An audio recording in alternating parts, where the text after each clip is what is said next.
ഹിന്ദു വിശ്വാസികളും ശ്രീ പിണറായി വിജയനെ ഉപേക്ഷിക്കുന്നു. കാരണം ശബരിമല തന്ത്രിയെ കള്ളക്കേസിൽ കുടുക്കിയെന്ന് നായർ, ഈഴവ, ഹിന്ദു വിഭാഗങ്ങൾക്ക് ബോധ്യപ്പെട്ടതിനെ തുടർന്നാണ് അത്. ഓൾറെഡി ക്രിസ്ത്യൻ, മുസ്ലിം വിഭാഗങ്ങൾ കോൺഗ്രസിനൊപ്പമാണ് എന്ന് നമുക്ക് എല്ലാവർക്കും അറിയാം. ഹിന്ദു വിഭാഗങ്ങളെ കൂടെ നിർത്താൻ വേണ്ടിയാണ് അയ്യപ്പ സംഗമം നടത്തി അതിൽ NSS, SNDP, KPMS, Nair, Ezhava, Pulaya സമുദായങ്ങളുടെ പ്രമുഖ പ്രതിനിധികളെ വിളിക്കുകയും വിശാല അർത്ഥത്തിൽ അങ്ങനെ പല ഹിന്ദു സാമുദായിക നേതാക്കളെ വിളിക്കുകയൊക്കെ ചെയ്തത്. തങ്ങൾക്ക് ഹിന്ദു വോട്ടുണ്ടെന്ന് എന്നൊരു തെറ്റിദ്ധാരണ ജനിപ്പിക്കാൻ വേണ്ടിയാണ് നമ്മുടെ മുഖ്യമന്ത്രി അങ്ങനെ ചെയ്തത്. എന്നാൽ ശ്രീ ഉണ്ണി ബാലകൃഷ്ണൻ വളരെ കൃത്യമായി അവലോകനം ചെയ്യുന്നത് പോലെ, അദ്ദേഹത്തിന്റെ നിഷ്പക്ഷ അവലോകനം എനിക്ക് ഭയങ്കര ഇഷ്ടമാണ്. ഇതിലെ പ്രസക്ത ഭാഗങ്ങൾ നമുക്കൊന്ന് കാണാം. എന്നിട്ട് ശ്രീ പിണറായി വിജയൻ, CPM എല്ലാമെന്നൊന്നും ഞാൻ പറയില്ല, CPMൽ ഒരുപാട് പേര് വിശ്വാസികളുണ്ട്, ഒരുപാട് പേര് കള്ളത്തരം ചെയ്യാത്തവരുണ്ട്. പക്ഷേ യുവതി പ്രവേശനത്തിലടക്കം കള്ളത്തരം ചെയ്തത് നമ്മുടെ മുഖ്യമന്ത്രി ശ്രീ പിണറായി വിജയൻ അവർകളാണ്. അന്ന് രാത്രിയുടെ മറവിൽ വിശ്വാസികളെ തെറ്റിദ്ധരിപ്പിച്ച് പോലീസിനെ കൊണ്ടുവന്ന് ട്രാൻസ്ജെൻഡേഴ്സ് ആണ് എന്ന് പറഞ്ഞ് യുവതികളെ പ്രവേശിപ്പിച്ച ആളാണ് ശ്രീ പിണറായി വിജയൻ അവർകൾ. അതിനുശേഷവും ശബരിമലയ്ക്കെതിരെയുള്ള പല നീക്കങ്ങളും, പ്രത്യേകിച്ച് വിശ്വാസപരമായ നീക്കങ്ങൾ അദ്ദേഹം ചെയ്തു. അദ്ദേഹം പോസിറ്റീവായി പറഞ്ഞ കാര്യങ്ങളാണ് അയ്യപ്പനും വാവരും വെളുത്തയും. അത് നല്ല കാര്യമാണ്. അതിനൊക്കെ ഞാൻ വളരെ അഭിനന്ദിക്കുകയും കൈയടിക്കുകയും ചെയ്ത വ്യക്തിയാണ്, ഹിന്ദു, ക്രിസ്ത്യൻ, മുസ്ലിം എന്നുള്ള ഐക്യം. പക്ഷേ ശബരിമല തന്ത്രിയെ കള്ളക്കേസിൽ കുടുക്കിയതിനെ കുറിച്ച് ഏറ്റവും പ്രമുഖ മാധ്യമ പ്രവർത്തകൻ ശ്രീ ഉണ്ണി ബാലകൃഷ്ണന്റെ അനാലിസിസിന്റെ ഹൈലൈറ്റ്സ് നമുക്കൊന്ന് കേൾക്കാം. പ്രേക്ഷകരെ, ശബരിമലയിലെ തന്ത്രി കണ്ഠരര് രാജീവർക്ക് ജാമ്യം അനുവദിച്ച കൊല്ലം വിജിലൻസ് കോടതിയുടെ വിധിക്കെതിരായിട്ട് ഹൈക്കോടതിയെ സമീപിക്കാനാണ് SIT ഇപ്പോൾ തീരുമാനിച്ചിരിക്കുന്നത്. ശരിക്കും PIT ആണ്, പിണറായി ഇൻവെസ്റ്റിഗേഷൻ ടീം. നമുക്കറിയുന്നത് പോലെ തന്ത്രിക്ക് സ്വാഭാവിക ജാമ്യമല്ല കിട്ടിയത്. അതാണ് പോയിന്റ്. തന്ത്രിക്ക് 90 ദിവസത്തെ സ്വാഭാവിക ജാമ്യം അല്ല കിട്ടിയത്. കേസിൽ അറസ്റ്റ് ചെയ്ത് പലരും കിടക്കുന്നത് പോലെയല്ല. തന്ത്രി ജാമ്യം കൊടുത്ത ആദ്യ അവസരത്തിൽ തന്നെ കിട്ടി. മറ്റു പല ആൾക്കാർക്കും സുപ്രീം കോടതി വരെ പോയിട്ട് പോലും കിട്ടിയില്ല. മറിച്ച് തന്ത്രിക്കെതിരെ തെളിവുകളില്ല എന്ന് കണ്ടെത്തിയ കോടതി അദ്ദേഹത്തിന് ജാമ്യം നൽകി. തെളിവുകളില്ല. അത് SITക്ക് കനത്ത തിരിച്ചടിയാണ് ഉണ്ടാക്കിയിരിക്കുന്നത്. പ്രിയപ്പെട്ട പ്രേക്ഷകരെ, ഇന്ന് ഈ സംഭവം വലിയ പ്രതിഷേധങ്ങൾക്കാണ് നിയമസഭയിൽ വഴിവെച്ചത്. നോക്കൂ, ശബരിമല തന്ത്രിയെ അറസ്റ്റ് ചെയ്യാനുള്ള നിർദ്ദേശം നൽകിയത് മുഖ്യമന്ത്രിയുടെ ഓഫീസാണെന്നും ഒരർത്ഥത്തിൽ തന്ത്രിയെ അറസ്റ്റ് ചെയ്തുകൊണ്ട് മന്ത്രിമാരെ രക്ഷിക്കുകയാണ് ഈ സർക്കാർ ചെയ്തത്. അതെനിക്കറിയില്ല, അവിടെയാണ് വ്യത്യാസം. അതെനിക്കറിയില്ല. തന്ത്രിയെ അറസ്റ്റ് ചെയ്യാൻ തീരുമാനിച്ചത് മുഖ്യമന്ത്രിയുടെ ഓഫീസും മുഖ്യമന്ത്രിയും തന്നെയാണ്. പക്ഷെ അത് മന്ത്രിയെ രക്ഷിക്കാനാണോ എന്ന് എനിക്കറിയില്ല.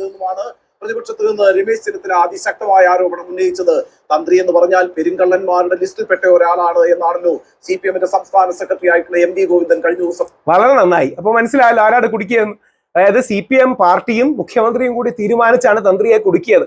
അതുകൊണ്ടാണ് ജയിലിൽ കിടക്കുന്ന പത്മകുമാർ സാറോ വാസു സാറോ കള്ളന്മാരാണെന്നല്ല പറയുന്നത്, വിധി വരട്ടെ എന്നാണ്.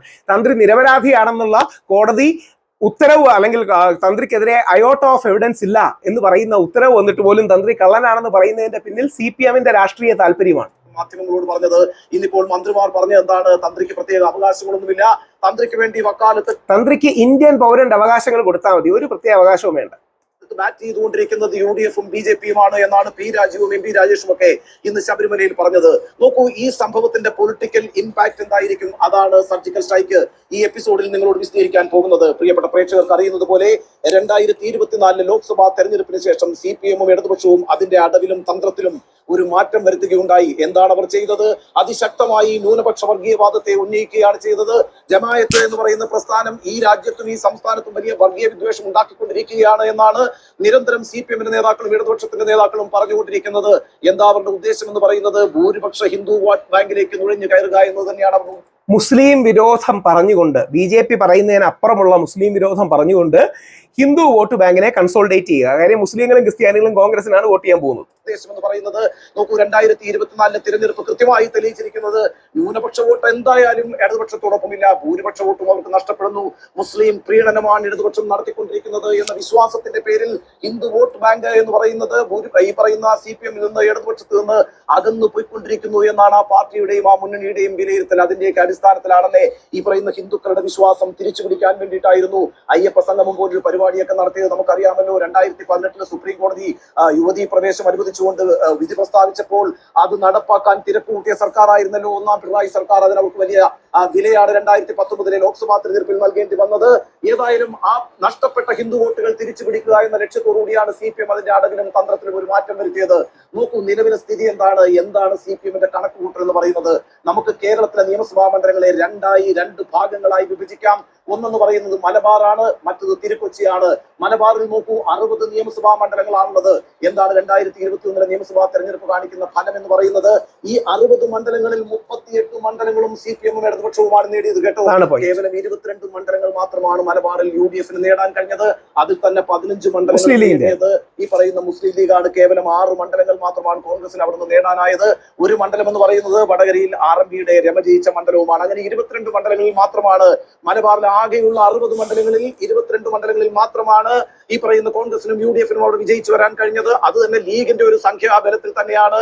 എന്നാൽ പിന്നീട് നിലമ്പൂർ ഉപതെരഞ്ഞെടുപ്പ് നടന്നു. ആ ഉപതെരഞ്ഞെടുപ്പിൽ UDF വിജയിച്ചു വന്നു. അങ്ങനെ അവസാനത്തെ സ്കോർ നില എന്ന് പറയുന്നത് 37 ഇടതുപക്ഷത്തിന്, 23 UDF-ന്. ഇതാണ് സ്ഥിതി എന്ന് പറയുന്നത്. ആകെ വ്യത്യാസം എന്ന് പറയുന്നത് ഇപ്പോൾ നിലവിൽ 14 സീറ്റുകളുടെ വ്യത്യാസമാണ്. അതൊരു വലിയ വ്യത്യാസമൊന്നുമല്ല. എന്നാൽ തിരുക്കൊച്ചിയിലേക്ക് വന്നു നോക്കൂ, 2021 എന്താ സംഭവിച്ചത്? 80 സീറ്റുകളാണ് കേട്ടോ. തൃശ്ശൂരിലെ ചേലക്കര മുതൽ തിരുവനന്തപുരത്തെ നെയ്യാറ്റിൻകര വരെയുള്ളത്. ഈ 80 മണ്ഡലങ്ങളിൽ 61 മണ്ഡലങ്ങളിലും CPM-ഉം ഇടതുപക്ഷവുമാണ് വിജയിച്ചു വന്നത്. ഒരർത്ഥത്തിൽ 2021 തുടർഭരണം സാധ്യമാക്കിയത് തിരുക്കൊച്ചിയിലെ ഈ വലിയ വിജയമായി. തിരുക്കൊച്ചി എന്ന് പറഞ്ഞാൽ കൂടുതൽ ഹിന്ദു ക്രിസ്ത്യൻ, വിശിഷ്യ നായർ ഈഴവ ക്രിസ്ത്യൻ, അതാണ് തിരുക്കൊച്ചി. കേവലം 19 സീറ്റുകളാണെന്നേ അന്ന് UDF-ന് ലഭിച്ചിട്ടുള്ളത്. വ്യത്യാസം എത്രയാ? 42 സീറ്റിന്റെ വ്യത്യാസമാണ്. ആ 42 സീറ്റ് എന്ന് പറയുന്നത്, ആ വ്യത്യാസം എന്ന് പറയുന്നത് ഹ്യൂജ് ആണ്. ഇപ്പോഴത്തെ സ്ഥിതി എന്താണ്? ഇനിയിപ്പോ ഒരു തെരഞ്ഞെടുപ്പ് നടന്നാൽ മലബാറിൽ വലിയ രക്ഷയൊന്നും CPM-നും ഇടതുപക്ഷത്തിനും ഇല്ല എന്ന് അവർക്കറിയാം. കാരണം എന്താണ്? മുസ്ലിം വോട്ട് ബാങ്ക് എന്ന് പറയുന്നത് എൻ ബ്ലോക്ക് ആയിട്ട് ഇടതുപക്ഷത്തിനെതിരെ തിരിഞ്ഞിരിക്കുകയാണ്. കാരണം ഇവർ ഭൂരിപക്ഷ പ്രീണനമാണ് നടത്തുന്നത് എന്നൊരു ബോധ്യത്തിലേക്ക്. പ്രീണനം മാത്രമല്ല, വെള്ളാപ്പള്ളി സാറിനെ പോലുള്ളവർ ഒരു മടിയും മയവും ഇല്ലാത്ത മുസ്ലിം വിരോധവും ഇസ്ലാമോഫോബിയുമാണ് പറയുന്നത്. ആ വെള്ളാപ്പള്ളി നരേശൻ സാറിനെയാണ് മുഖ്യമന്ത്രി കാറി കയറ്റി കൊണ്ടു നടക്കുന്നത്. മുസ്ലിം ജനവിഭാഗം എത്തിയിട്ടുണ്ട്. അതുകൊണ്ട് തന്നെ ആ വോട്ട് ബാങ്ക് ഉറച്ചു നിൽക്കാൻ പോകുന്നത് ഒരു സംശയം വേണ്ട, UDF-നോടൊപ്പമാണ്. അത് വലിയ തിരിച്ചടി മലബാറിൽ ഉണ്ടാക്കുമെന്ന കാര്യത്തിൽ CPM-ന് സംശയമില്ല, ഇടതുപക്ഷത്തിന് സംശയമില്ല. അത് മലപ്പുറത്ത് മാത്രമല്ല ഇമ്പാക്ട് ഉണ്ടാക്കാൻ പോകുന്നത്. കണ്ണൂരാണെങ്കിലും കോഴിക്കോടാണെങ്കിലും വയനാടാണെങ്കിലും പാലക്കാടിന്റെ പല പ്രദേശങ്ങളിലാണെങ്കിലും നിശ്ചയമായും ഈ മുസ്ലിം വോട്ട് ബാങ്ക് എന്ന് പറയുന്നത് പാലക്കാട് 30% നമ്മുടെ മുസ്ലിം സഹോദരങ്ങൾ നിർണായകമാണ്. ആര് ജയിക്കണം ആര് തോൽക്കണമെന്ന് ആ വോട്ട് ബാങ്കാണ് തീരുമാനിക്കുക. സ്വാഭാവികമായിട്ടും ഈ മുസ്ലിം വിരോധവും ന്യൂനപക്ഷ തീവ്രവാദവും ഒക്കെ പറയുന്ന ഇടതുപക്ഷത്തിന് ആ വോട്ട് കിട്ടുമെന്ന് പ്രതീക്ഷിക്കാൻ കഴിയില്ല. അതുകൊണ്ട് മലബാർ ഏറെക്കുറെ ഇടതുപക്ഷം ഉപേക്ഷിച്ചിരിക്കുന്ന ഒരു സ്ഥിതിയാണ്. പക്ഷെ അവർ പിടിമുറുക്കാൻ ഉദ്ദേശിക്കുന്നത് തിരുക്കൊച്ചിയിലാണ്. ഞാൻ നേരത്തെ പറഞ്ഞല്ലോ, 80 സീറ്റുകളാണ് അവർക്കുള്ളത്, ആകെയുള്ളത്. അതിൽ 61 സീറ്റുകളിൽ വിജയിച്ചു വന്ന പാർട്ടിയും മുന്നണിയുമാണ് CPM ഇടതുപക്ഷം എന്ന് പറയുന്നത്. അവിടുത്തെ സ്ഥിതി എന്താ? മുസ്ലിം വോട്ട് ബാങ്കിന് വലിയ ശക്തിയൊന്നുമില്ലാത്തൊരു മേഖലയാണ് ഈ പറയുന്ന തിരുക്കൊച്ചി മേഖല എന്ന് പറയുന്നത്. അവിടുത്തെ വോട്ട് ബാങ്ക് എന്ന് പറയുന്നത് നായർ വോട്ടാണ്, ഈഴ വോട്ടാണ്, ക്രിസ്ത്യൻ വോട്ടാണ്. അതിൽ തന്നെ ക്രിസ്ത്യൻ വോട്ട് ഏറെക്കുറെ തങ്ങൾക്കൊപ്പം നിൽക്കുമെന്ന് അവർ പ്രതീക്ഷിക്കുന്നുണ്ട്. മുനമ്പത്ത് ശക്തമായ നിശബ്ദതയാണല്ലോ വഖഫ് ഭൂമിയുമായിട്ട് ബന്ധപ്പെട്ട് സർക്കാർ എടുത്തത് എന്ന് മാത്രവുമല്ല, JB കോശി കമ്മീഷൻ റിപ്പോർട്ട് നടപ്പാക്കാനാണ് അവർ ആലോചിച്ചുകൊണ്ടിരിക്കുന്നത്. അതുകൂടാതെ കേരള കോൺഗ്രസ് മാണി ഗ്രൂപ്പ് ഇപ്പോൾ അവരോടൊപ്പമാണ്. ചുരുങ്ങിയ പക്ഷം കേരള കോൺഗ്രസ് മാണി ഗ്രൂപ്പ് നിർത്തുന്ന സ്ഥാനാർത്ഥികളെങ്കിലും സഭ വിജയിപ്പിക്കുമെന്ന കാര്യത്തിൽ ഇടതുപക്ഷത്തിന് സംശയമില്ല. ഇനി പിടിക്കേണ്ട വോട്ട് ആരുടെയാണ്? നായന്മാരുടെയും ഈഴവരുടെയും വോട്ടാണ്. നായർ വോട്ട് എന്ന് പറയുന്നത് 12% ഈഴ വോട്ട് എന്ന് പറയുന്നത് 26% കേട്ടോ. വെറുതെ അല്ല വെള്ളാപ്പള്ളി നരേശന്റെ തോളിൽ കൈയിട്ടുകൊണ്ട് പിണറായി വിജയൻ നടക്കുന്നത്. രാവിലെ പെരുന്നയിൽ പോയാണ് VN വാസവൻ ബ്രേക്ക്ഫാസ്റ്റ് കഴിക്കുന്നത്. ഉച്ചയ്ക്ക് കണിച്ചുകുളങ്ങരയിൽ വെള്ളാപ്പള്ളിയുടെ വീട്ടിൽ പോയാണ് ലഞ്ച് കഴിക്കുന്നത്. ആ രീതിയിൽ ഒരു പാലമിട്ടുകൊണ്ട് നല്ല ബന്ധം ശക്തിപ്പെടുത്താനാണ് വെള്ളാപ്പള്ളിയുമായിട്ടും SNDP-യുമായും നല്ല പാലമൊക്കെ ഇടുന്നത് നല്ലതാണ്. എല്ലാ പാർട്ടികളും സമുദായ നേതാക്കളുമായി നല്ല ബന്ധം വേണം. എന്നാൽ ഇറങ്ങിക്കഴിഞ്ഞ് ഈ കപട പുരോഗമനവാദം പറയരുത്. അയ്യോ ജാതിയും മതമൊന്നും ഞങ്ങൾക്ക് അറിയില്ല എന്ന കപട പുരോഗമനവാദം പറയരുത്. ഒരു ഗാന്ധിയൻ സത്യസന്ധത വേണം. വ്യത്യസ്ത സമുദായങ്ങളുണ്ട്, സമുദായത്തിന് അതീതമായി വോട്ട് ചെയ്യുന്നവരുണ്ട്. നമ്മളെല്ലാം ഒരുമിച്ച് നിൽക്കണം എന്നുള്ള സമീപനമാണ്. ഒരു കള്ളത്തരം പാടില്ല. ബന്ധം ശക്തിപ്പെടുത്താനാണ് ഇടതുപക്ഷം ശ്രമിച്ചുകൊണ്ടിരിക്കുന്നത്, പ്രത്യേകിച്ച് CPM ശ്രമിച്ചുകൊണ്ടിരിക്കുന്നത്. അപ്പൊ ഈ പറയുന്ന നായർ വോട്ട് ഈഴ വോട്ട് ഇത് പിടിക്കുക എന്ന ലക്ഷ്യത്തോടുകൂടിയാണെന്നേ അയ്യപ്പ സംഘം അടക്കമുള്ള പരിപാടികൾ നടത്തിയത്. എന്ന് മാത്രവുമല്ല, ജമായത്തിനെ വില്ലനായി ചിത്രീകരിച്ചത്, മുസ്ലിം ന്യൂനപക്ഷ വർഗീയവാദം എന്ന് പറയുന്ന വലിയ വിഷയമായിട്ട് ഉന്നയിച്ചത്. അപ്പോഴാണല്ലോ ഈ ശബരിമല സ്വർണ്ണക്കൊള്ള എന്ന് പറയുന്ന വിഷയം വന്നത്. ഈ സ്വർണ്ണക്കൊള്ളയിൽ യഥാർത്ഥത്തിൽ സർക്കാരിന് നേരിട്ടൊരു ബന്ധവും ഉണ്ടായിരുന്നില്ല. കാരണം തിരുവിതാംകൂർ ദേവസ്വം ബോർഡിനാണ് ശബരിമലയുടെ എല്ലാ ഉത്തരവാദിത്വവും. അവിടുത്തെ തിരുവിതാംകൂർ ദേവസ്വം ബോർഡാണ്. പെട്ടെന്ന് തന്നെ കൈകൾ കഴുകിക്കൊണ്ട് തങ്ങളുടെ കൈകൾ പരിശുദ്ധമാണ് എന്നൊരു നിലപാടാണ് സർക്കാർ എടുത്തത്. പക്ഷെ എവിടെയാണ് പെട്ടുപോയത്? ദേവസ്വം ബോർഡ് പ്രസിഡന്റുമാരെ തീരുമാനിക്കുന്ന ആരാണ്? ഭരിക്കുന്ന പാർട്ടിയാണ്, അല്ലെങ്കിൽ മുന്നണിയാണ്. അപ്പൊ CPM-ന്റെ 2 പ്രധാനപ്പെട്ട നേതാക്കൾ N വാസുവും അതുപോലെ തന്നെ പത്മകുമാറും ദേവസ്വം ബോർഡ് പ്രസിഡന്റുമാരായിരിക്കുന്ന സമയത്താണ് ഈ കൊള്ള നടന്നിരിക്കുന്നത്. അവരെ പിടിച്ച് ജയിലിടുകയാണ് SIT ചെയ്തത്. അതോടുകൂടി CPM പ്രതിസന്ധിയിലായി, സർക്കാർ പ്രതിസന്ധിയിലായി, കാറ്റ് തിരിഞ്ഞു വീശാൻ തുടങ്ങി. അപ്പോഴാണ് ശബരിമല തന്ത്രിയെ അറസ്റ്റ് ചെയ്യുന്നത്. നോക്കൂ, അതൊരു വലിയ പിടിവള്ളിയായിരുന്നു CPM-നെ സംബന്ധിച്ചിടത്തോളവും സർക്കാരിനെ സംബന്ധിച്ചിടത്തോളവും.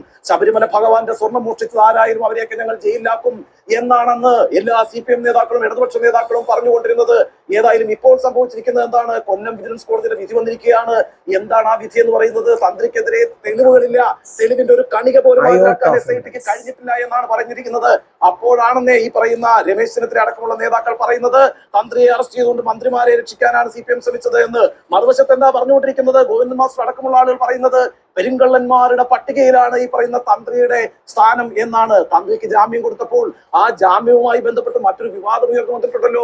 തന്ത്രി എന്താണ് ഈ സർക്കാരിനെതിരായിട്ട് ആരോപിച്ചിരിക്കുന്നത്? ശബരിമലയിൽ യുവതീ പ്രവേശനം നടത്താനായിട്ട് സർക്കാർ തീരുമാനിച്ചപ്പോൾ താൻ അതിന് തടഞ്ഞു, അവിടെ ശുദ്ധക്രിയ നടത്തി. അപ്പൊ അതിനൊക്കെ എതിരായിട്ട് തന്നോട് പകരം വീട്ടുകയാണ് ഈ സർക്കാർ എന്നാണ് പറഞ്ഞിരിക്കുന്നത്.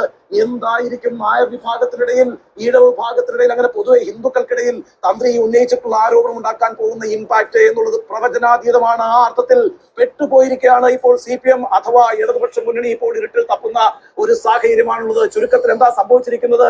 ന്യൂനപക്ഷ വോട്ട് ബാങ്ക് എന്തായാലും തങ്ങൾക്ക് അനുകൂലമല്ല എന്ന് വിചാരിക്കുന്നു, അതോടെ അത് ഉപേക്ഷിക്കുന്നു. എന്നിട്ട് ഭൂരിപക്ഷ വോട്ട് പിടിക്കാൻ തീരുമാനിക്കുന്നു. അങ്ങനെ തിരുക്കൊച്ചിയിൽ വലിയ സാന്നിധ്യമാകാൻ ശ്രമിക്കുന്നു. അതിന്റെ ഭാഗമായിട്ട് നായന്മാരെയും ഈഴവരെയും ക്രിസ്ത്യാനികളെയും കൂട്ടത്തിൽ നിർത്താൻ ശ്രമിക്കുന്നു. അതിനു വേണ്ടിയിട്ട് മുസ്ലിം തീവ്രവാദത്തെ ഉന്നയിക്കുന്നു, ജമാഅത്തെ വില്ലനായി ചിത്രീകരിക്കുന്നു. ആ രീതിയിലൊക്കെ കാര്യങ്ങൾ വളരെ സുഖകരമായിട്ട് മുന്നോട്ട് പോയിക്കൊണ്ടിരിക്കുന്ന സമയത്താണ് ശബരിമല വിഷയവും സ്വർണ്ണക്കൊള്ളയും ഉണ്ടാകുന്നത്. പക്ഷേ ഈ പറയുന്ന തന്ത്രിയുടെ അറസ്റ്റും ജാമ്യവും ആ പറയുന്ന വിഷയത്തിൽ ഒരു പുതിയ അധ്യായത്തിനാണ് തുടക്കം കുറിച്ചിരിക്കുന്നത്. പ്രിയപ്പെട്ട പ്രേക്ഷകരെ, ചുരുക്കത്തിൽ സംഭവിച്ചിരിക്കുന്ന ഇതാണ്. കടിച്ചതുമില്ല പിടിച്ചതുമില്ല എന്നുള്ള സ്ഥിതിയിലേക്കാണ് CPM പോയിക്കൊണ്ടിരിക്കുന്നത്. ചില CPM നേതാക്കളെങ്കിലും രഹസ്യമായി നമ്മളോട് പറയുന്നത് കക്ഷത്തിരുന്നത് പോവുകയും ചെയ്തു, ഉത്തരത്തിലിരുന്ന് എടുക്കാനും കഴിഞ്ഞിട്ടില്ല എന്നൊരു സ്ഥിതിയിലേക്ക് CPM എത്തിപ്പെട്ടിരിക്കുന്നു എന്നാണ്.